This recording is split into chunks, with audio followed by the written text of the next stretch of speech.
Hi everybody, thank you for joining me, Living Divinity. So today I want to talk about your duties as a human being in this lifetime. Me personally, I feel like it is my duty to leave this world better than how I found it.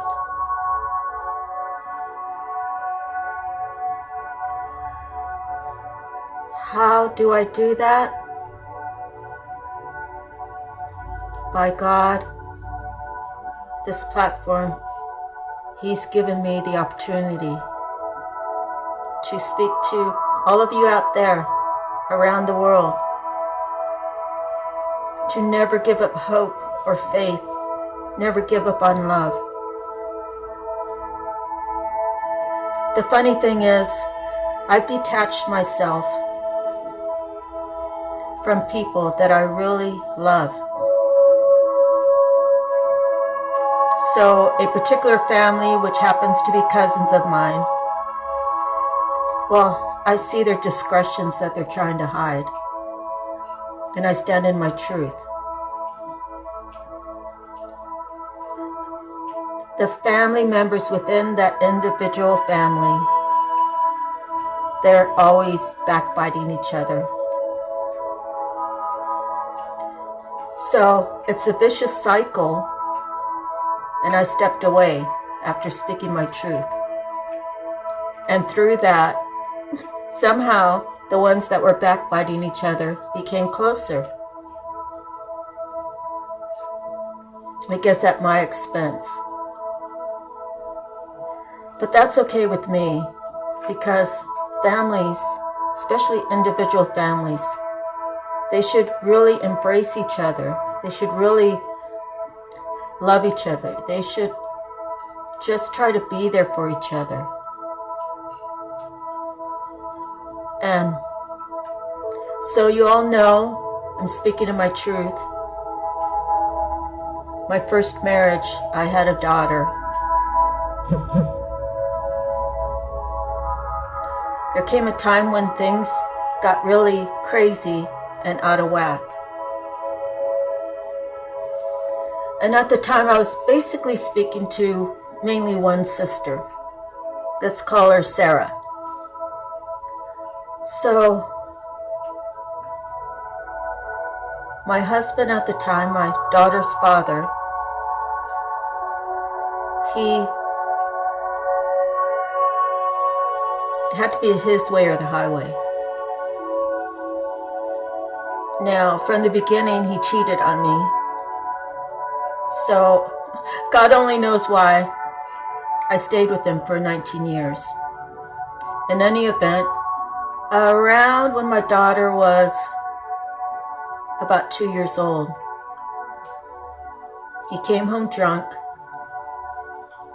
He pushed me, and we had a kind of a rickety old microwave stand, but that's the only thing I could grab to keep me from hitting our glass kitchen table. And it left a mark on my arm. And so he decided he was going to go back to the bar, and I called the police. Now, the local police officer, his name is actually John. He's somewhere else now. He's not in that town anymore, but he knew my husband's history, his drinking habits and so forth. And there were incidents where he had brought him home and told him to stay home and then caught him out again and that sort of thing. Anyway, so John ended up coming to the house. He said, "Take your daughter, go stay in a hotel, call me in the morning." Well, I did that, and he gave me the directions to a safe house where me and my daughter went. I had everything lined up. I had a pro bono attorney who was the best in that state where I was married at. So my plans were to go through the court proceedings, keep my daughter with me, and relocate to the most northern part of that state to make it virtually impossible for him to carry on his visitations. And it wasn't to keep him away from his daughter. It was to put the distance between us. So when I went into the safe house, I called this particular sister, Sarah, and I said, "Hey, I'm in a shelter. Don't call him because don't call the house because I'm not there." She called the house and she said, "Is Marcia back?" So he knew instantly that she knew everything. She kept giving me information that he was giving to her to give to me, third party, when there was supposed to be no contact. He was going to take my daughter off the insurance. He was going to get me for grand theft auto because his name was the only name on the car. Stuff like that. Anyways, it was, my daughter shares the birthday with her dad, and my sister called me and said he has something for the baby. So I agreed to meet him outside of the state. And then I agreed to go back, which was the worst thing I could have ever done. My life would have, could have, should have been better. But I didn't want to break my family up. And the first time we were around his family, his twin sister, he said, "Oh, I'll just smack her," and started laughing. It was a big joke, but his sister was like, "Come on, don't say that." So you see, people manipulate. My sister manipulated me and kept feeding me information, and I was like, "Whose side are you on?" And she kept saying, "I'm on your side," but she kept interfering in the process. And I went along with it to please her, to please him, to try to work things out for my daughter's father. Through it all, I stayed with him for 19 years. He started divorce proceedings. I did the wrong thing. I moved in with another guy. And the reason why I did that was because I could have got housing.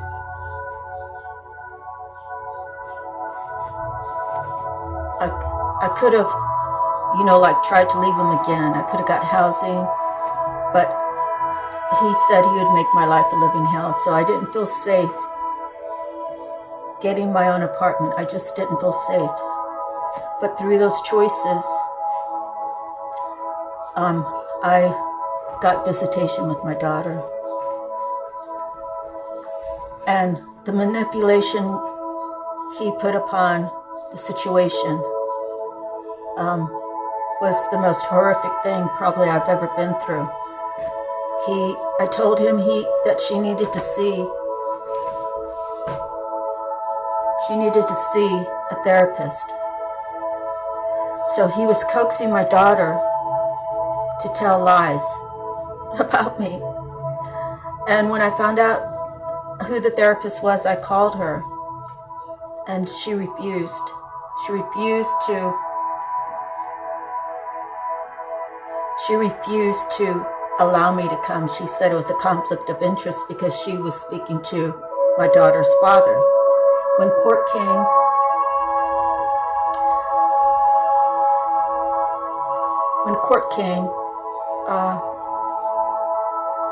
actually, let me back up for a minute, but, oh yeah, that's right. When court came, my attorney said that I wasn't allowed, questioning the therapist, and she lied, and she said, "Oh, she must have misunderstood it. She can come." So the court date, the judge took my daughter into the chambers, and he came out and he said what he said, that the daughter stays with the father and I have visitation. And he did everything he could to screw with the visitation schedule. On the years that should have been my Christmas, he didn't allow me to have her, say like in October, for one weekend, and then he allowed me to have her the next weekend, which pushed it off to where I couldn't have her at Christmas. He actually got remarried to a very mean woman who was even mean to my daughter. And she had her own daughter that was more important. And she made my daughter's father prove to her that he had no feelings for me. So they both conjured up all these different things to try to get me arrested, to try to cause me pain, to try to cause me anguish. And I never shared these things with my daughter, but she already knew. She heard them talking. So part of my journey now, after it's all been said and done, some other things have happened, and maybe I'll have time to get into that later, but I need to reconnect with my daughter. It's been 8 years since, 7 or 8 years since we spoke. And I don't believe in therapists because of what happened with me.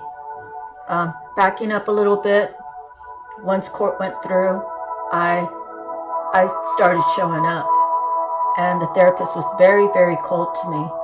And I spoke my piece, and I said everything that I needed to say at each session. And then once she started, her mindset about me started turning around. My daughter's father stopped taking her. So, you see, it was a type of manipulation.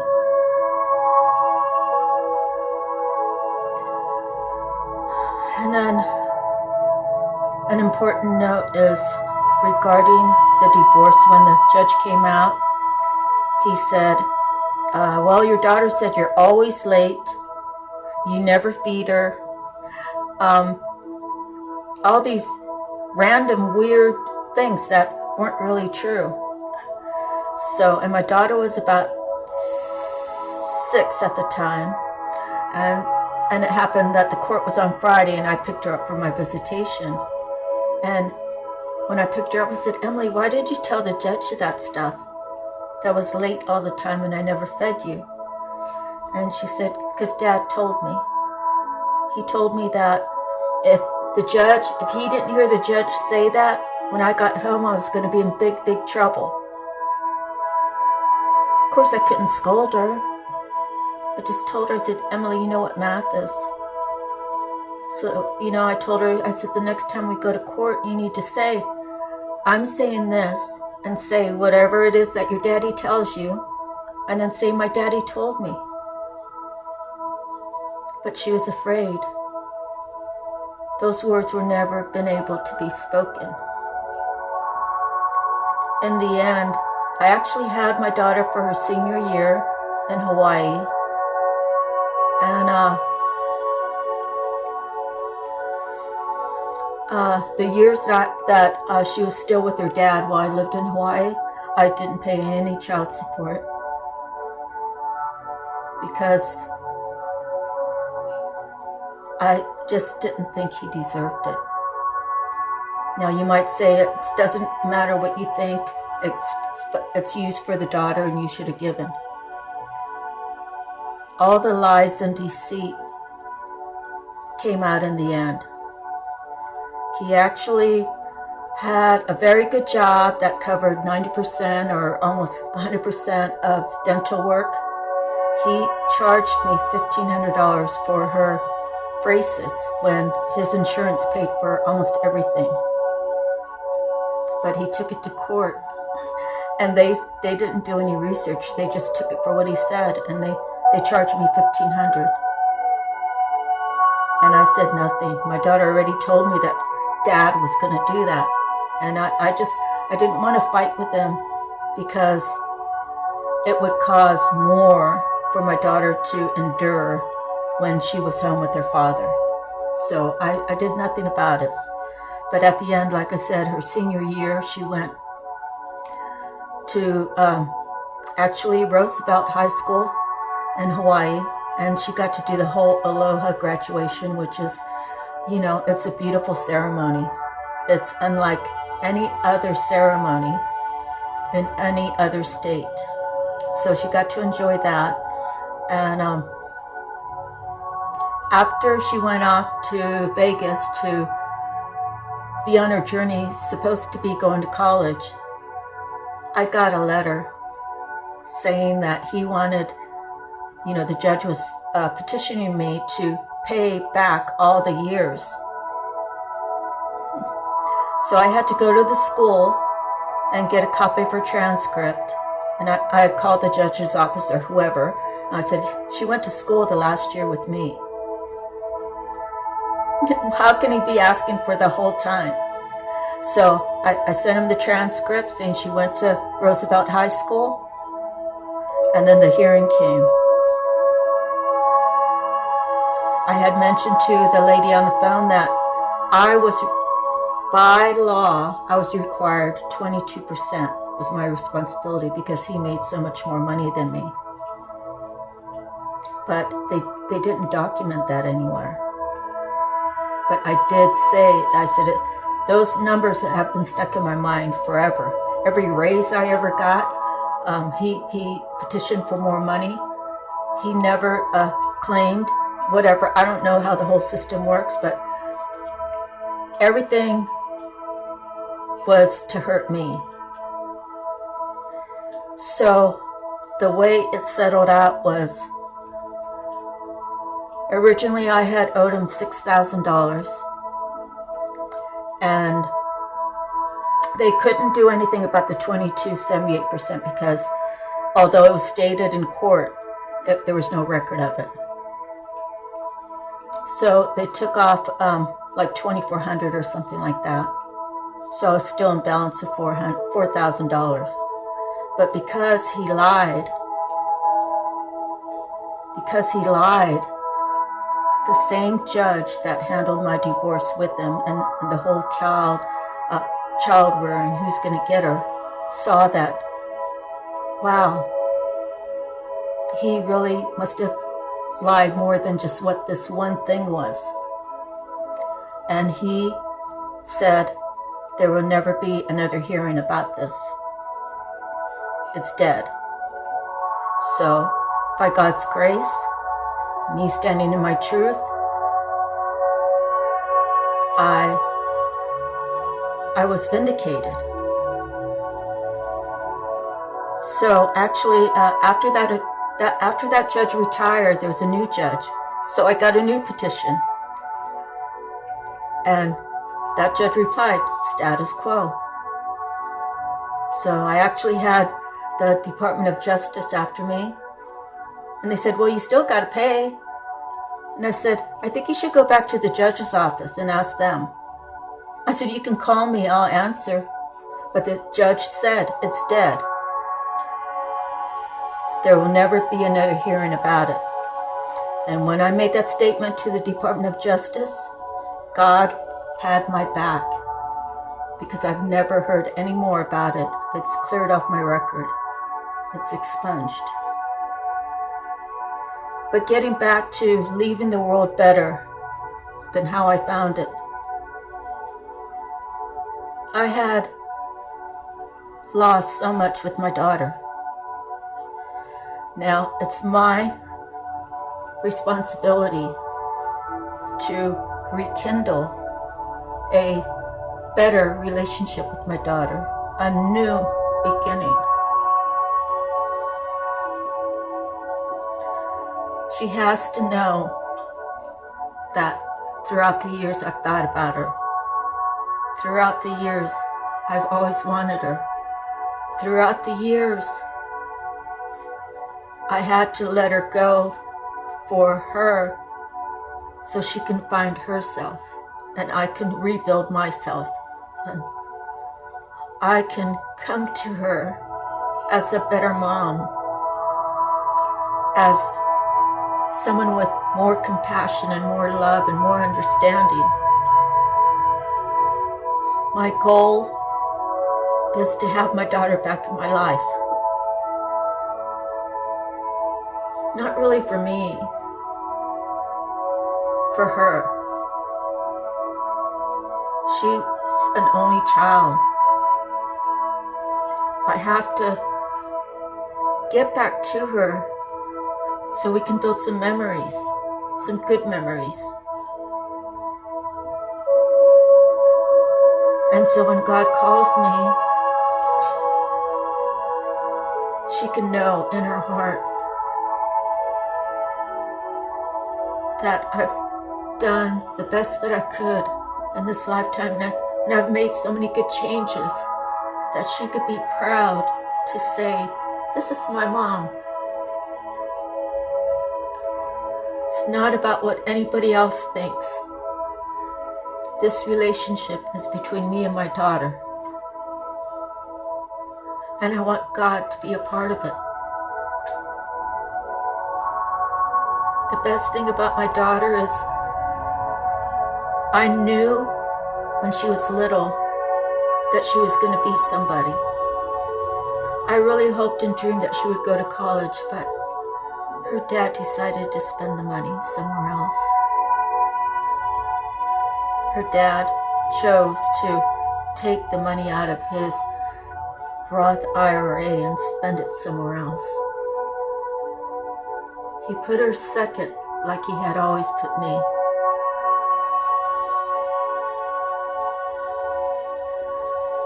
When my daughter was old enough to walk, I would take the spare bedroom, and I got that rolled paper like butchers use or painters use, and I would tape it along all the walls in the spare bedroom, and I gave her markers, I gave her crayons, I used to let her paint her own fingernails and toenails on a blanket, and then I put her in the bathtub, and when the excess came off, she had beautiful nails.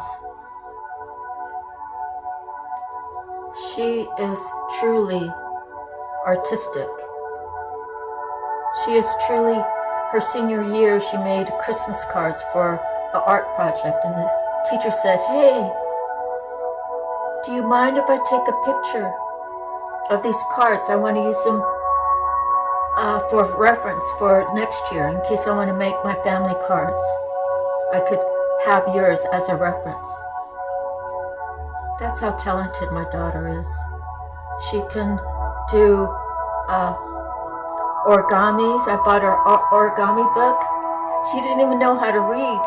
She just flipped through the pages and she looked at the pictures and she figured it out herself. I bought her a book for drawing, and it showed you to make the circle for the face and then add the ears and then add to it. It was all picture based. She couldn't even read, but she was writing on the walls. And the spare room was a computer room. I bought her like a Jumpstart. I don't know if they still have it, but every disc has a picture on it, which when you put that disc in, it displays these games. She couldn't read. She knew which discs that she wanted to play, and she knew to press the button to put it on there and press the button to close it. And she hopped up on the chair and she shook the little mouse, and she knew to hit play even though she was 2 years old. She's so talented. This is another reason why I'm doing this platform and the event that God ever calls me. And I haven't been able to connect with her. She will have this. She will have this to listen to. She will be able to hear my voice. She will be able to say, my mom loves me. And she's happy about it. So I say, pray for me. And I pray for those who are going through the same thing. I pray that those who are away from their loved ones, the ones that they really love, will gather together, will embrace each other.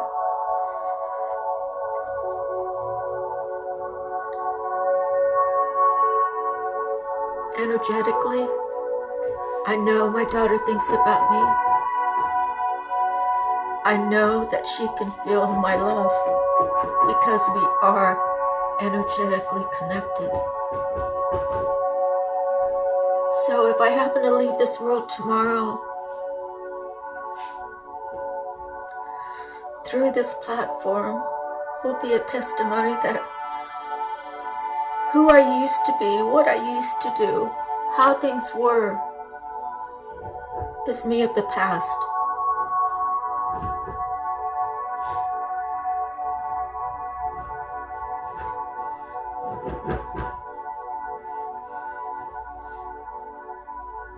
I just want to say, it is our responsibility to leave the world better than what we found it.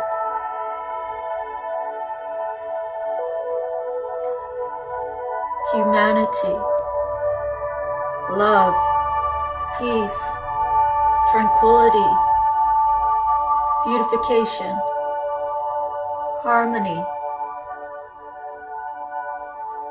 Add those things into your life and place God first, and you will shine. You will find your inner soul, your inner child. You will see your life change before your eyes.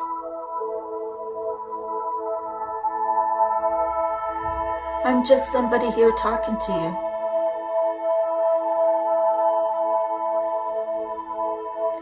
I'm just someone here spending time with you, letting you know that whatever you're going through, things will work out.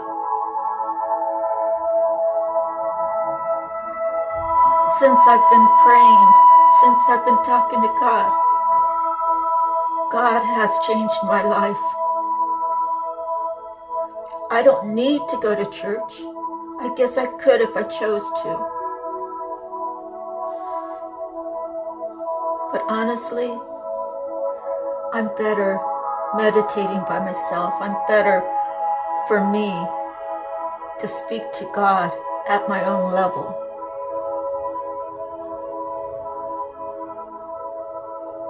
And I know He's always been with me. I know my grandparents hold a high place in heaven. There's a bank in heaven.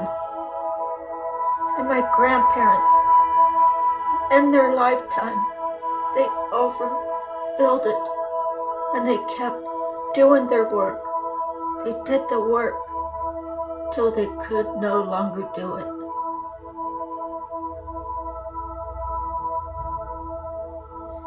Now they're in heaven. I know they're in heaven. And I told my sister, I said, I want to see Mom. I know my mom is in heaven, and I will do whatever God wants me to. And I'll still be short of the glory of God. But maybe God's compassion for me, maybe His love for me, maybe my love for Him is enough.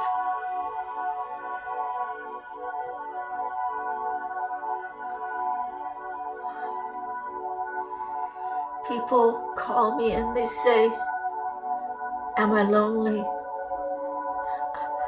I say, I'm perfectly happy being home alone. What I didn't tell them was what they already know. There's love in Guadalupe where I live. My ancestors and God resides spiritually in Guadalupe.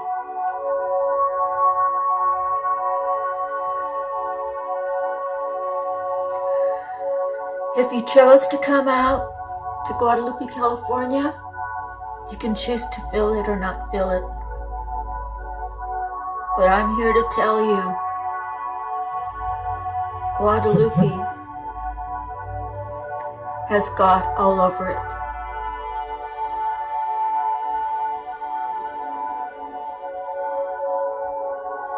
And I'm trying to improve my life every day. I'm trying to be here to tell you stories about my life. Maybe it'll help you. Maybe it'll help someone you know. Maybe it'll help you when you're needing to speak to somebody. Maybe my words will help you learn to speak to God. God bless you all. Thank you. Have a beautiful day.